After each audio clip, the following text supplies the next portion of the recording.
Okay, good morning, everybody. I wanted to go over the assignments for this week. I'm going to make 3 videos, one for each assignment. I will post them on my YouTube page, and the link will be on Google Classroom with the assignment. So, non-aligned movement. This one should have not have taken you a real long time, I hope. You needed to watch the video up top. The transcript to that is below here, and there's some simple questions. What nations, what did they declare, and who was involved? And if we just go up and highlight those questions, we look at the attending nations, desired not to become involved in the Cold War and adopt the promotion of Middle East peace. And then come down a little bit farther into this next paragraph, and you'll see that the founding fathers were these guys here.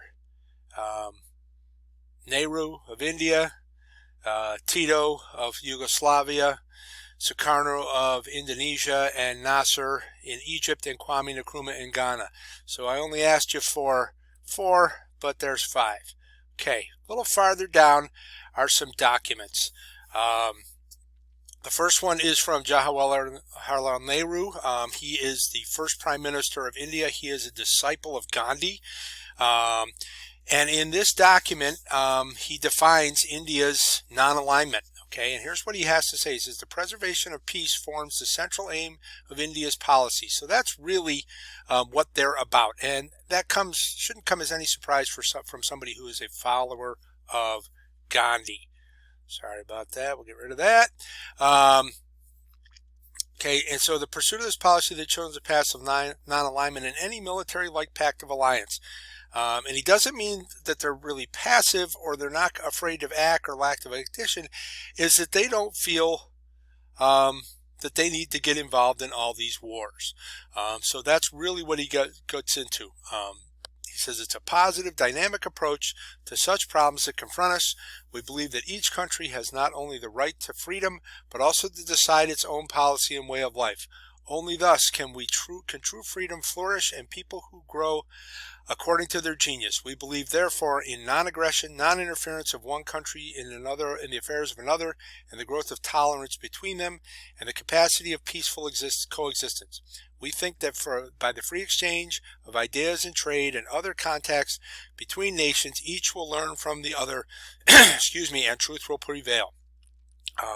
We therefore endeavor to maintain friendly relations with all countries, even though we may disagree with them in their policies or the structure of government, and we think that this approach we can serve not only our country but also the larger cause of peace.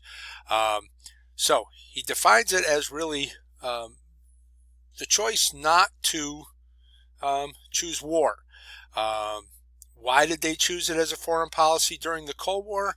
Because you had the two competing sides of the Soviet Union and the United States fighting a lot of proctory wars and pitting countries against each other based on whether they were communist or not. And he said the advantages of non-alignment for India are pretty simple. We're going to trade with everybody. We're not going to pick a side.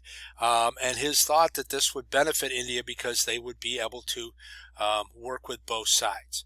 Okay, the next document comes from an encyclopedia from 1968, and it explains why new nations chose non-alignments. Okay, so the state of the new nations in Asia and Africa in World War II, if we looked at that, they're recently independent. And for the most part, they're weak. They don't, a lot of the colonial rulers left them with small, under-equipped armed forces, more concerned with internal than external security. And they really were economically undeveloped, so they need foreign capital and they don't need and technical assistance, and they really shouldn't be spending that money on arms. The author of the article also notes that non-alignment was a strategy of maximizing the flow of foreign aid while minimizing the restriction of strings attached. And again, this comes to not having it tied to one ideology or another, and in some cases maybe being able to play the Soviet Union and United States off against each other to get what you want. That's really where they were trying to go there. And why did the U.S. and Soviet Union give them aid? Because they wanted them to be on their side. And they didn't want them to be too much in bed with the others. Examples when countries benefited, you've got definitely the Aswan Dam down here in Egypt. Make sure you read more of the full article about that. That is one way. And then another way is when India, down a little later in the chapter, and the Indonesian army. So there's a couple of different spots in there. So finish this up with a couple of multiple choice. All you really need to do here is either bold or highlight your choice for the correct answer. So that's all we've got there. And I'll be on in a little bit with the China videos.